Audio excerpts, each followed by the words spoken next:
Hi, I'm Tori, and today I'm going to be talking about the Victorian Fairy Tale Book, which is a compilation of different fairy tales written in Victorian times for children. So, this is a very large bind-up of 17 different stories written all during the Victorian era. So they run from they go from 1842 to 1906. So there's kind of a wide range in there. Most of them are during the 1800s at some point. There's just a little bit later. And there's just all different stories. So some of these stories I really liked, and some of them I really didn't. So overall, I thought this was a really sweet kind of a series. It's fun, it's nice, it gets a little old after a while. There's a lot of the very Victorian morals in there, which I'm not crazy about. And a lot of, oh, well, as long as you're nice and quiet and don't make a fuss, then you're really a good person. And I hate stories like that. I hate any fairy tale that tries to teach kids that being quiet and unnoticed is the same as being a good person. And just putting up with whatever life throws at you is the same thing as doing something good. So I really did not like that element of a lot of the stories. So the stories were a wide range of lengths. Some of them were just a few pages. Some of them were, one of them was close to 100 pages. So some of them could have been their own little novel, and some of them were just a couple pages long. There were poems, there were stories, so it was really kind of a nice mix. These are all stories from famous people. So the names I recognized, there were Charles Dickens, Oscar Wilde, there was a mix of men and women. So there was quite a range. So these stories don't exactly go in publication order, but they generally start kind of earlier 1800s up through later 1800s to 1900s. So they don't go in exact order, but it's pretty much, a few they kind of smatter about generally in order. It was a nice way to get kind of a sampling of what fairy tales would have been like during Victorian times. So this book took me months to finish. I checked it out from my library, and my library lets me rent books for a 3-week period and renew them 4 times. And I was finishing this book the night before it was due after I'd renewed it all 4 times. So it took me quite a while to get through, several months. But I finished it, and I'm glad I finished it. I think I would have enjoyed it more if I could have read it more slowly, because the kind of monotonous Victorian morals tone gets a little bit old. So I think I would have liked it better to read a few of them and then read something from a completely different perspective and then read a few more, because some of them got a little old. My least favorite story was called Melilot by Henry Morley and was written in 1861. And this one had all those Victorian morals things that I just really, really hate. And basically the moral of this one is, hey, if you're a starving child whose parents have just literally starved to death so that you could eat the last scrap of food in the house, and through magical circumstances, somehow you get one meal put in front of you, feed that to someone else, and then fairies or magic will descend from on high and make your life better. Don't actually eat the food that your parents died for you to have, Don't make their deaths worth anything. Just go ahead and continue starving to death if you're given food, Don't divide it up and share it with everyone around. Give it all to other people and don't eat any and just starve to death. If you're really meant to live, then some fairies will come and save you, or magic rainbows or whatever. Yeah, I did not like that part, especially considering in Victorian London there were so many people actually starving. If you read Dickens novels, life was not great for a lot of people. And this story is telling them, hey, well, if your life's not great, just keep suffering on and eventually good things will happen. Don't try to actually do well for yourself or make anything happen on your own. So that one was not my favorite. I had 2 stories that I did really love. The first one was The Necklace of Princess Fioramonda by Mary de Morgan, and it was written in 1880.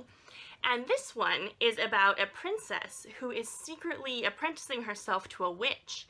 And at night she flies out to meet this witch, and the witch gives her magical powers to keep her young. And the story focuses on the keeping her young as that's why she's a bad person, because she wants to stay young. But she does some really cool things. And her father is going to marry her off, and she knows that when she gets married, she'll have to stop being a witch, and she doesn't want to do that.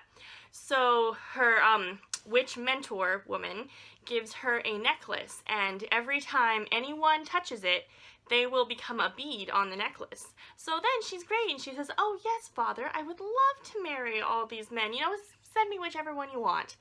And so she keeps getting suitors and getting them to touch her necklace, and she gets bead after bead after bead until it becomes this nice, lovely long string of lovely beads. And of course, at the end of the story, eventually she is tricked into touching it, and then all of her suitors are free, and she becomes a bead on the necklace. But she was actually a character who had spunk and thought for herself, and it was really refreshing. I mean, there was still the moralistic ending, you know, and the good people still won, but it was really nice because most of the story focused on this other person who was actually thinking for herself.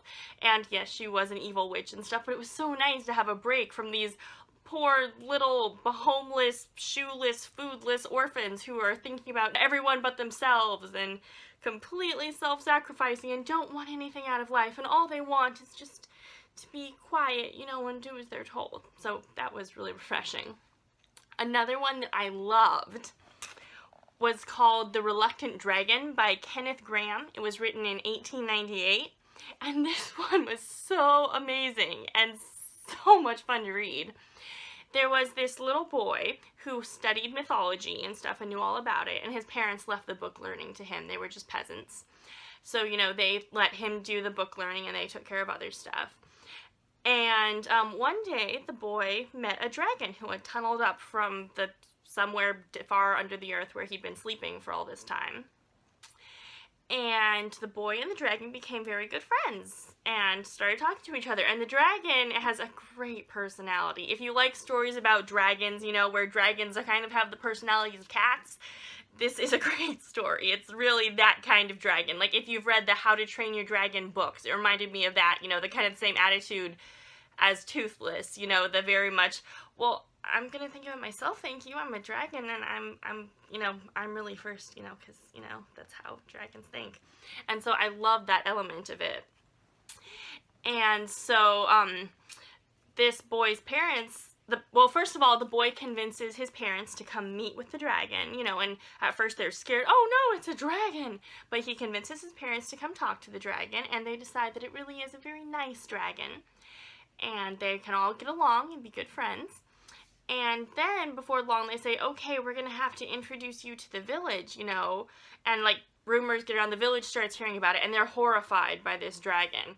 And they say, oh my gosh, he ate my flock, he murdered, blah, blah, blah. They start making up all these stories about the dragon.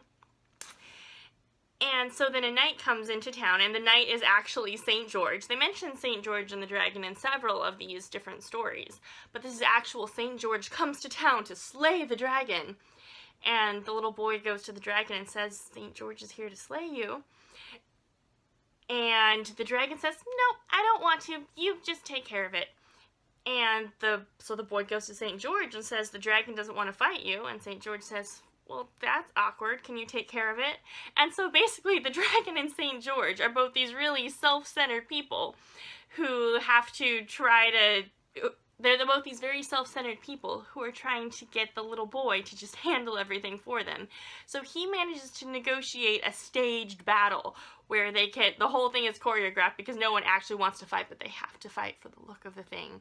And the tone is just amazing. It's such this cute little premise of, well, this dragon came up and now there must be a fight, but no one actually wants to fight. So the little boy's just negotiating everything, and that was very fun. It was very cheeky and very refreshing after all of the more monotonous, bland stories I'd been reading.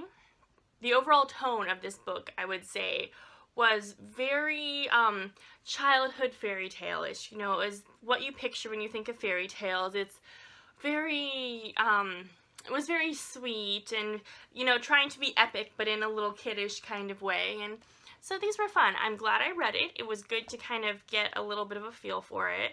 Next time I would definitely mix it up with some other genres too. The Victorian morals got a little monotonous, but it was really fun. There were definitely some stories I really enjoyed, and this was very fun.